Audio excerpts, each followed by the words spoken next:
Welcome to Birds of Prey Sports, where we cover Ravens and Orioles news weekly. I'm your host, Jared. We're gonna let TJ take care of some responsibilities today, so it's just gonna be me tonight. Anyways, to get right into it, I'm gonna get into the Ravens versus Commanders this upcoming Sunday.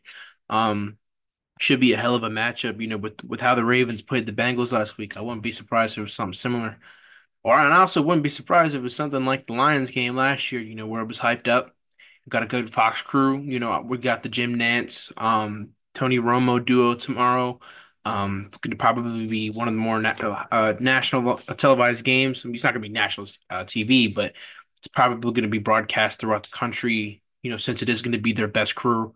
Um, TJ kind of alluded to last week. I'm not a big fan of those two, but, you know, there's whatever. But, um, it should be a great game. Obviously the up and coming Commanders, they have a lot of great players on their team, especially that young guy, quarterback Jane Daniels, the guy they call, Baby Lamar, or, a younger version of Lamar, or just this is kind of like one of the first quarterbacks we've kind of had, you know, um, with a similar skill set to Lamar to have this type of success, and Jaden Daniels so far is a winner, he hasn't beaten. Obviously, he's beaten the Bengals already, so I guess him and Lamar have something in common already, outside of their skill sets, but kind of the talk going up on the week, is how similar they are, but both of those two, men want to be their own guys, and I respect that, and I hear a lot of people taking Jaden Daniels concept, what do you want to say, a clip out of context, excuse me, where he's saying he wants to be more negative, I guess, but it's not, it's not a negative thing in my eyes. I think that I respect him a lot for, he respects Lamar, but he also wants to create a name and a brand for himself, more power to him, whatever you want to say. So, um, like I said, it should be a great game. These two, like I said, these two teams are coming in hot. Could believe the Commanders have won their last four, Ravens have won their last three. This is probably one of the better battle of the beltways we've had in a long time. I think maybe 2012 is the last really good matchup, with the Kirk Cousins career getting started in that game with Robert Griffin III getting hurt, wound up beating us in overtime. And that was one of our last losses of the season, I believe. We lost like next week, I think, to what's the Broncos, the Peyton Manning led Broncos. But I remember that was the game that got Cam Cameron fired that's upcoming week. So that kind of sparked our Super Bowl run, along with the retirement of Ray Lewis. But you know, I don't think there's going to be any firing of any coordinators this week after we do lose the Commanders, or any surprise retirements. It's also week 6, so I wouldn't be. We had to pull like that one guy from the Bills a few years ago, where he retired at halftime. So, but anyways, to kind of just not yapping here, just gonna get right into it. Sharing the stats of the Commanders. So it's gonna be a lot for me to read here today, but gonna try to power my way through it without my water. I forgot my water, so this should be fun. But anyways, the Washington Commanders offense, they average 31 points per game, which is first in the league. They average 392.6 yards per game, which is fourth in the league. They average 0.494 points per play, which is second in the league. They average 6.3 yards per play, which is third in the league. Their third down conversion rate is at 51.67%, which is first in the league, and they've converted on every fourth down they've attempted this year. So I don't know how many that is. That could be just one. It could be 10. I don't know exactly, but they've converted on all of them. Their red zone scoring percentage is at 50 touchdowns. There's at 56.52%, which is 15th in the league, and they're average almost 4 touchdowns a game, 3.4 touchdowns a game, which is second in the league. I would not be surprised if the Ravens were first. But anyways, the Commanders run the ball at least 53.50 percent a game. Which is first in the league. So they run the ball more than anybody, more than the Ravens, surprisingly. Yards per rush is at 5.3, which is fourth in the league. They average 33.6 yards per rushes per game, which is second in the league. They average 178.4 yards rushing yards per game, which is second in the league. They average 2.6 rushing touchdowns per game, which is first in the league. So their rushing statistics are very, very hot. But with Brian Robinson out of this game, I don't know how that's going to affect it. I know they got Austin Eckler as their backup, and Jane Daniels is obviously a threat as well. But I guess we'll kind of get into that in a minute. But anyways, the Commanders throw the ball 46.50% of the time, which is dead last in the league. So, um, kind of a carbon copy of a Ravens offense here, But they are leading in completion percentage at 76.12, which is first in the league. Yards per pass is at 8.9%, 8.9 yards per pass, which is second in the league. Passes per game is at 26.8, which is 30th in the league. Pass yards per game is at 214.2, which is 14th in the league. Interception thrown percentage is at 1.49%, which is 10th in the league, and QB sack percentage is at 8.22%, which is 20th in the league. So, you can bring Jane Daniels down, hopefully, if you get your claws on him. So, um, going to move on to defensive statistics. I guess I can kind of talk about the offense here for a little bit. Obviously their offense is high firing. These first few weeks of the season, a lot, heck of a running attack. But their passing attack it is there. They can hit the deep shots. If there's one thing I can say Jane Daniels has done in these first 5 weeks, maybe more consistent. Not from what I've watched. Maybe this could be the casual in me talking, but I think that the deep ball has been something that's been a part of Jane Daniels' game this first 5 weeks of the season, and he's done it very well. And with the deep ball probably being, with I mean their yards per pass is 8.5 yards per pass, which is second in the league. So they throw the ball past the sticks pretty often. So and for Jane Daniels to continue to have that deep ball success to Terry McLaurin and others, he's going to be his arm's going to be a threat to our secondary, which has been torched these last few weeks. Well, I guess maybe not the Bills game, but definitely the Bengals game. They got absolutely, they were getting diced up and thrashed, and we're going to need guys to step up in this game. So, I think that obviously I'm confident with our run attack, meaning our run defense, I should say. Broderick Washington will not be playing this game, so going to be interesting to see how that's going to play out, but I have a lot of faith in Travis Jones, Matabike, and other interior defensive linemen, along with Michael Pierce, I believe as well, to clog up those running lanes, and especially Austin Eckler, older running back, so and a slower one as well. So, um, I think that I don't want to say this exactly. You force Jane Daniels to throw, you're not gonna just. I'm not gonna say you force him to throw, you're gonna win, but kind of make them uncomfortable, make them, have to throw 40, put the pressure on them on offense to where they have to throw the ball a lot, because I'm not going to be that guy who's going to come on here and say, make him throw the ball, because they say that about Lamar all the time.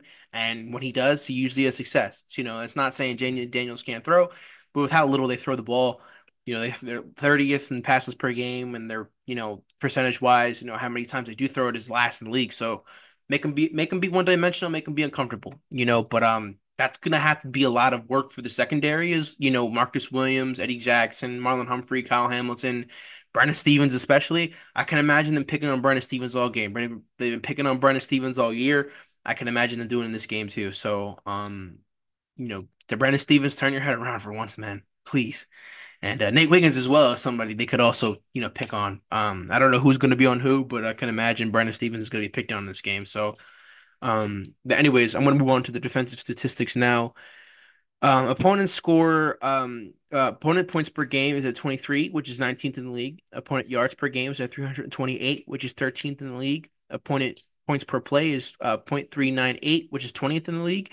Opponent yards per play is at 5.7, which is 26th in the league. Opponent third down conversion rate is at 43.64%, which is 23rd in the league. And opponent fourth down conversion rate is at 66.67%, which is 25th in the league. Opponent red zone scoring touchdown percentage is 68.75%, which is 29th in the league. And opponent touchdowns per game is at 2.8, which is 23rd in the league. So, um, with how much of our successful our red zone attack is, I'm gonna say this is gonna be a big game, hopefully for Derrick Henry to eat, and get us down to the red zone so we can, gash their red zone defense because their red zone defense seems to struggle, being one of the bottom third in the league. So it's gonna be interesting to see how our rushing attack is gonna get us on the field. And Lamar as well, obviously throwing the ball, but that with I guess we can get into the run defense, which I see down there doesn't seem to be that great. So, I guess this is going to feed into what I'm saying. Opponent rush yards, rush play percentage is at 43.94%, which is 18th in the league. Opponent yards per rush is at 5.1, which is 31st in the league. Opponent rush yards per game, which is at 25.4, which is 13th in the league. Opponent rush yards per game is at 130, which is 21st in the league. Opponent rush TDs per game is at point 0.6, which is 6th in the league. So they're not allowing a lot of touchdowns on the ground, but I will say most likely I think this has a lot to do with, maybe quality of opponent. Yeah, like maybe the Bengals don't have the best rushing attack, or the Patriots, or I think they played the Patriots. I'm not entirely sure. I don't think they played the Patriots. They played the Bucks. They played the Bucks. They played the Bengals. They've played. I forgot who they played last week. Gonna have to look into that, but maybe teams are down a lot when they're playing them with how high flying their offense is. So, I mean, they are the number one offense in the league so far, so our defense is a lot to do. I mean, I'm excited to see how we're going to attack their defense, which doesn't seem to be the best, especially on the ground. But anyways, opponent pass defense, pass play percentage of 56.06, which is 15th in the league. Opponent completion percentage is 68.71%, which is 24th in the league. Opponent yards per pass at 7.3, which is 24th in the league. Opponent passes per game, which is at 29.4, which is 8th in the league. Opponent pass yards per game is 198, which is 12th in the league. They do not have a pick on the season, and 9.26 percent sack percentage, which is fourth in the league. So they're going to get to Lamar, hopefully not. So for Lele, this is going to be a big game for you in particular, and Rosengarten as well. So not going to just pick on Falele here, but seems like they can get to you. Not easily, but they get to you at a high rate. And they don't have a pick on the year, so hopefully that trend can continue this week. Hopefully that trend can continue this week. So going to be interesting to see how this game plan is going to be going into this game here. Going to go into individual stats here. The Washington Commanders offensive starters, Jaden Daniels, like I said, the rookie phenom this year, has played 5 games, is 100, yeah, is 101 for 131, so only 20 incomplete or 30 incompletions on the season. 77.1 completion percentage, 1,135 yards, 8.7 yards per attempt, 227 yards per game, 4 touchdowns to 2 picks. So I'm actually kind of surprised to see that he doesn't have more passing touchdowns, but he's still efficient. Um, has been sacked 12 times, so like I said, you can get to him. Just got to get your claws on him. We've seen it all the years with Lamar. You can sack Lamar, but you're gonna get him first. So, anyways, this quarterback rating is like 106.3. So, wow, hell of a start to his career. Anyways, their rushing attack, like I said, Brian Robinson Jr. would not be playing in this game, but on the season he has 73 carries for 325 yards, 4.5 yards per carry. He has 5 touchdowns and average 65 yards per game. Jane Daniels on the ground has 57 carries for 300 yards, 5.3 yards per carry. He has 4 rushing touchdowns, so 4 rushing touchdowns to 4 passing touchdowns. So he's balling this year. 60 yards per game and has 2 fumbles in the season. So maybe knock that ball out. But anyways, their backup running back Austin Eckler has 19 carries and 150 yards, 7.9 yards per carry. He has 1 touchdown and 37.5 yards per game. He also has a fumble in the season. The receiving stats, Terry McLaurin has 23 receptions on 36 targets, 303 yards. He averages 13.2 yards per catch, 2 touchdowns, and averages 60.6 yards per game. Zach Ertz, their tight end, has 17 receptions on 24 targets, 160 yards, 9.4 yards per catch, no touchdowns, and averages 32 yards per game. Austin Eckler out of the backfield has 11 receptions on 11 targets, so he hasn't dropped one yet. 151 yards, 13.7 yards per catch, no touchdowns, and 37.8 yards per game. Um, I wish Tejan was here, but Zacchaeus, I'm not even gonna try to pronounce his first name because I don't wanna butcher it, but he has 11 receptions on 15 targets, 124 yards, 11.3 yards per catch, no touchdowns, and 24.8 yards per game. And probably the last one I'm going to read here is Noah Brown. Has 9 receptions on 10 targets, 111 yards, 12.3 yards per catch, no touchdowns, and 37 yards. Averages 37 yards per game. Luke McCaffrey actually, he's actually, I believe he's what what is his name? Christian McCaffrey's brother. Again, I wish I had Taste on here to confirm that, but he's actually 10 for 10 on the year, 10 receptions on 10 targets for 98 yards, and obviously 9.8 yards per catch and 19.6 yards per game. So high flying offense.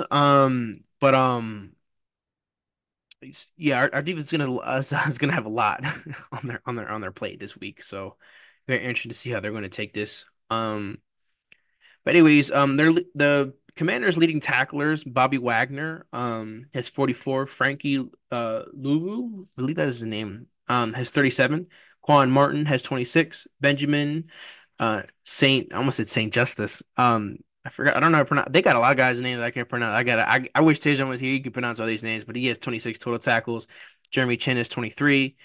Mike Sainestro, I think that's how you pronounce it. 22 tackles.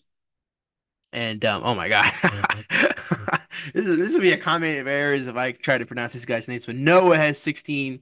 Um, Igbinoheen, Igbinoheen, Igbinoheen. I think that's how you say it. But he has 16 total tackles. Percy Butler has 13. Jonathan Allen has 13. Dorrance Armstrong has 12.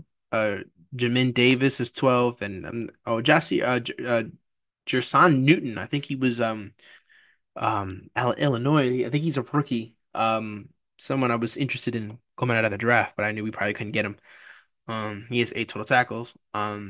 Their sack leaders this year. Gonna go back to not knowing how to pronounce guys' names. Hopefully not. Dorrance Armstrong has 3 sacks this year. Frankie Louvu has three as well. Bobby Wagner has two. Uh, Farrell has two. Jonathan Allen has two. Dante Fowler Jr. has 1.5. Um, Javante Jean Baptiste. Baptiste. I don't know. Hopefully, like I said, I'm probably butchering these guys' names. Again, wish Tajon was here for that. But anyways, he has 1 sack, and Deron Payne has one. None. Or yeah, he has none. He has none sacks apparently in my eyes. No, he's half of a sack. And like I said, no interceptions for them on the year. So that's kind of interesting. That's kind of I'm thought I guess their defense isn't that impressive. That's not really why they're 4-1. But hopefully it's the reason they're 4-2 coming up. So gonna stop sharing my screen. Um Again, if any Commanders fans are out there watching this, I'm sorry I butchered any of your players' names. I'm promised by the recap video, I'll know at least most of them, or at least TJ will be here to help me out with it. But um, obviously reading off those stats, I think, their biggest threat's obviously going to be their offense, obviously being the number one offense in the league. Um, Jane Daniels he's going to be a force for many, many years to come. Very, I guess I want to say like excited. I'm a little nervous because, this is kind of the first Lamar-ish player we've really faced. We faced Fields once, I think, but Fields doesn't hold a candle to Lamar Jackson.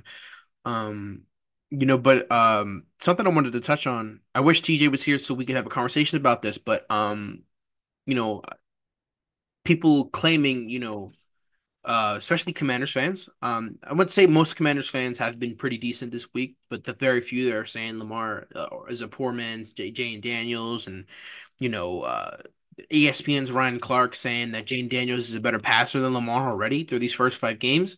Um, I think those claims are a little bit absurd. Especially from Ryan Clark. I would expect better from him, from a former football player, but I guess, not every former football player is really, smart when it comes to talking football. I think those, claims are bogus. And I kind of like what Cam Newton brought up. Can we stop comparing these two? They're their own men, and they play their game. They've played the game at different levels for different years, so I just, or for a different amount of years or whatever, or but anyways, I have to agree with that. I think that Jane Daniels is going to be a very, very, good quarterback in this league for many years, outside of just this one. And this kind of, bogus claims that Jane Daniels is better than Lamar, or he's a better passer, or he's more of a elusive runner or whatever. I think that those are just wrong. And that's not just me being biased. I just think that it's 5 games. We've seen first half wonders when it comes to NFL quarterbacks. Jane Daniels might fall off a cliff. Let's say we figure him out this game, he might fall off a cliff after this game. But No, I'm not saying that we will, but that's very possible, but Jane Daniels has to be more consistent with it. One of my biggest concerns in Lamar's first few years as a Raven was, especially going into like maybe 2019, how's he going to perform? And is he going to perform consistently? Because you can be good for 1 year or maybe even two, but then you can start falling off and, not playing as well. And I think, Lamar's play, dipped a little bit as the years progressed under Greg Roman's offense, but Lamar did absolutely the most that he could, I think, in my opinion, to maximize the potential in that offense and still led us to a few playoff wins, or I think it was only one at the time, but under the Greg Roman offense. But Lamar's just been a different, beast on this Todd Monken offense, and I'm really here for it. He's played his best football, so far of it, honestly of his career. It feels like in these first few games, he's just leading the offense. He's commanding these guys, game in and game out, probably off the field as well. So he seems to be locked in. So, but anyways, going back to the Jane Daniels versus Lamar talk, um, like I said, Jane Daniels is going to be a really good quarterback for a very long time. That's my prediction here. But let's pump the brakes here on these comparisons or whatever. One's been in the league for 7 years. One has been in the league for 5 weeks. So um.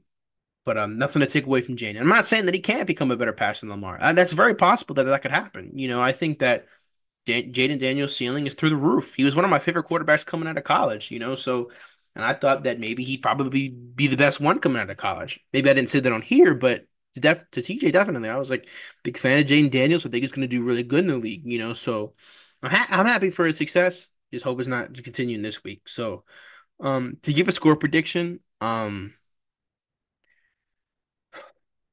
this one's a little tough because our defense has looked really bipolar so far to start the season. Our offense seemed to gel more and more.